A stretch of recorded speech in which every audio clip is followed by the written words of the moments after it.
Frankie pushed herself away from her desk, stretched her arms as high as she could, and tilted her head from side to side.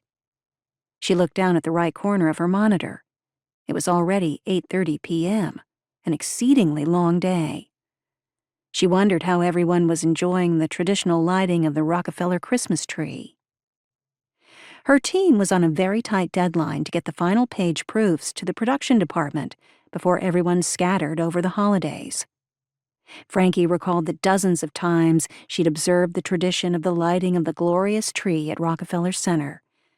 It was the best kickoff to the holiday season.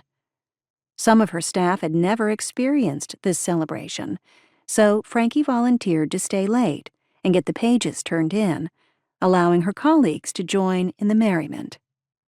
Frankie loved the holidays, but with her family scattered across the country, it had become more stressful to try to accommodate everyone's schedule.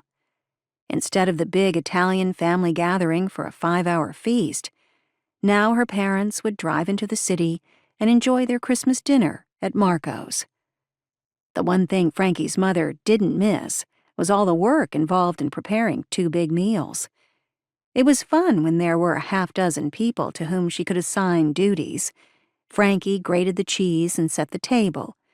Aunt Millie made the meatballs and the braciole, and her 2 grandmothers made the pasta. Laying out the cut dough on a piece of plywood, Frankie's father would place on top of the bed to allow the pasta to dry.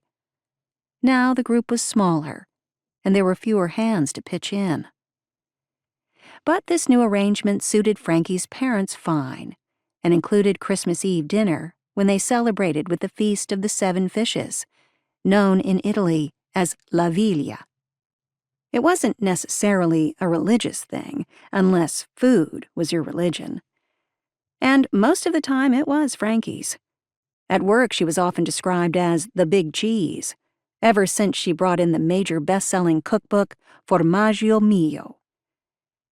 It began as a joke when she was having dinner at Marco's, her boyfriend's family's restaurant. Without fail, each meal started with an antipasto served on a wooden plank. The dish consisted of cured meats, including prosciutto, salami, and capicola, or, as some pronounced it, gabagool.